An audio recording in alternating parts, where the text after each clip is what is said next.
Alright, I'm tackling a little more wiring today. And one of my previous videos I showed some of the wiring here in the Jaggernaut. And today I want to tackle this bracket here. I've got this relay bracket that holds all these relays. According to my wiring diagram, really all I need is 4 relays. A fan relay, fuel pump relay, an accessory circuit relay, and the headlight relay, which, you know, honestly, really all I need is the fan and fuel pump relay, but the other 2 I'm adding just for future, you know, if we want to add other stuff. So the one thing I don't like about this bracket here, I've got 4 relays here, but the relays are facing different directions depending on how I had to mount them here. There's not a tab for relay here. I just basically hung this one off this. So I'm going to go in here, I'm going to pull this out, and I'm going to reuse this bracket here, but I'm going to make some tabs so I can have 4 relays mounted the way I want them to be. I don't like the relays with the wiring facing upward. I'd rather have the relays with the wiring facing downward to keep moisture from being in there. And that's the kind of thing you got to think about whenever you're doing this stuff. I've got a 5th relay down here that I don't have on the wiring diagram, but this is the existing wiring. It's not what I'm planning, so it doesn't surprise me that there's another one on there. I think the ignition is the additional one. So I'm going to start pulling this out. And my goal, one of my goals is to get the wiring out of here. All this wiring is going to disappear, and I'm going to redo the wiring much neater. So let's see how far I get. And somebody nipped off a wire there. I don't know if that was me or somebody else on the team.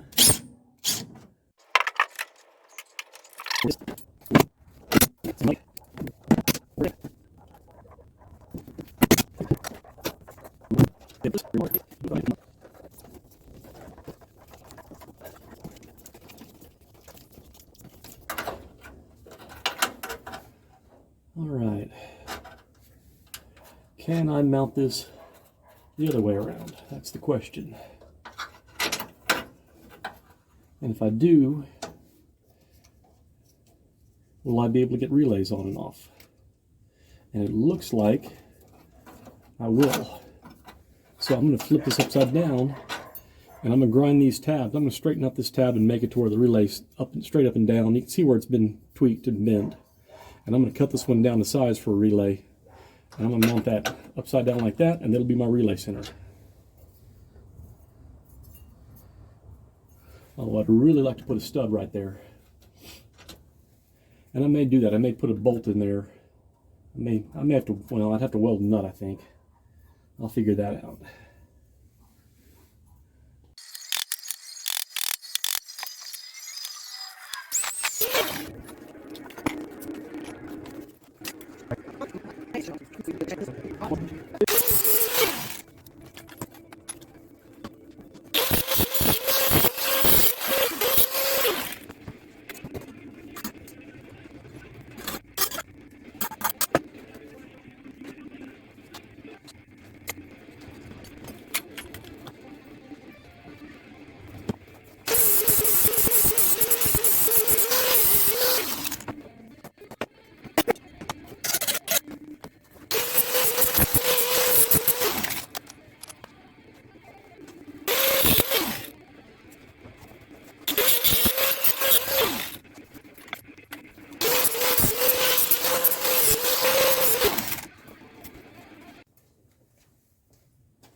Alright, so there we go. I got 4 spots to mount relays here.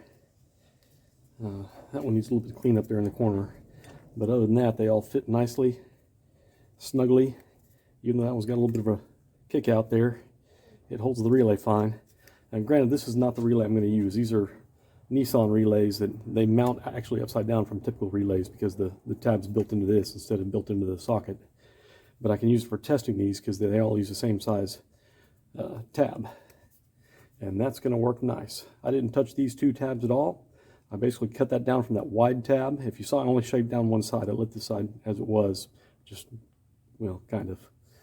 And then this one was kind of wonky.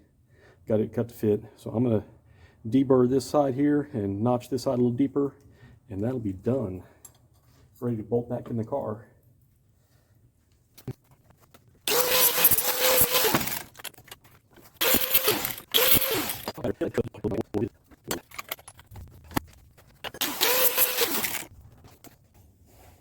All right, so back in here now.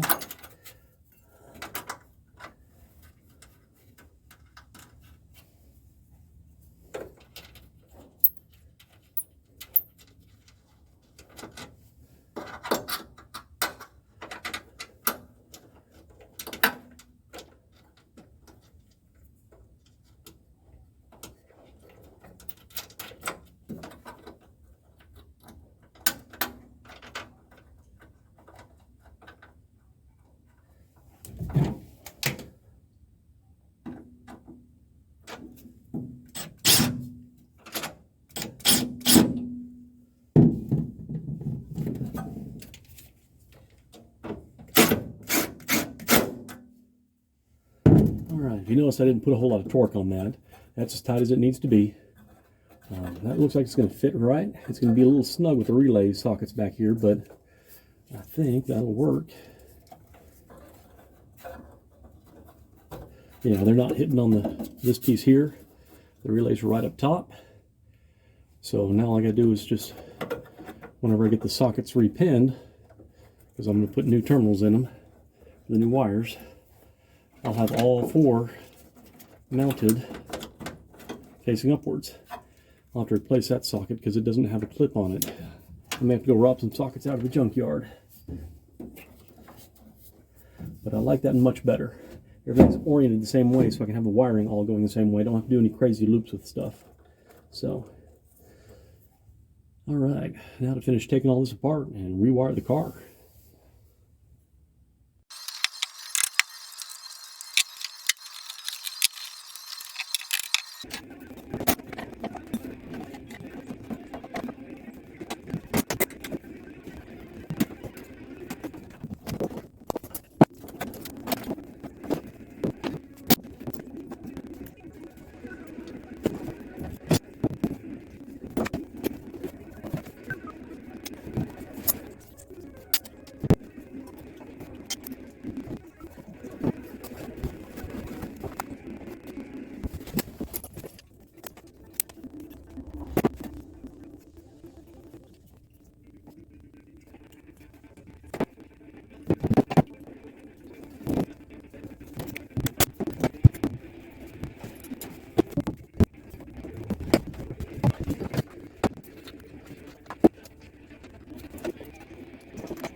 Alright, so the wiring is out of the firewall. You can see I left the main cable and the alternator wire, charging wire on there, or in there. Basically that red wire's got to go all the way back to the cutoff switch up there. You want to be able to shut off that switch and shut off all power to the car. So your alternator's got to run all the way back to there. So that wire is going to stay there. That's actually going to go up under the hood to the alternator. I ran a wire on the alternator the other day. That's going to come back off. I'm going to stick with that one because it's nice and big and thick. The dashboard cluster there, I've got it's not really a good dashboard. It's basically some dummy lights and a fuel gauge. And I'm going to pull that out. The fuse box is going to stay. That's going to be my fuse box. I only need 6 fuses according to the wiring diagram over there. And I don't know if you saw earlier, but I was flipping that upside down, playing with it. That's the fuel shutoff switch if your car rolls over. It's the factory Jaguar switch, and I'm going to keep it in the fuel system. I'm going to keep that on the fuel pump relay, so if the car flips over at some point, it's going to shut off power to the fuel pump. So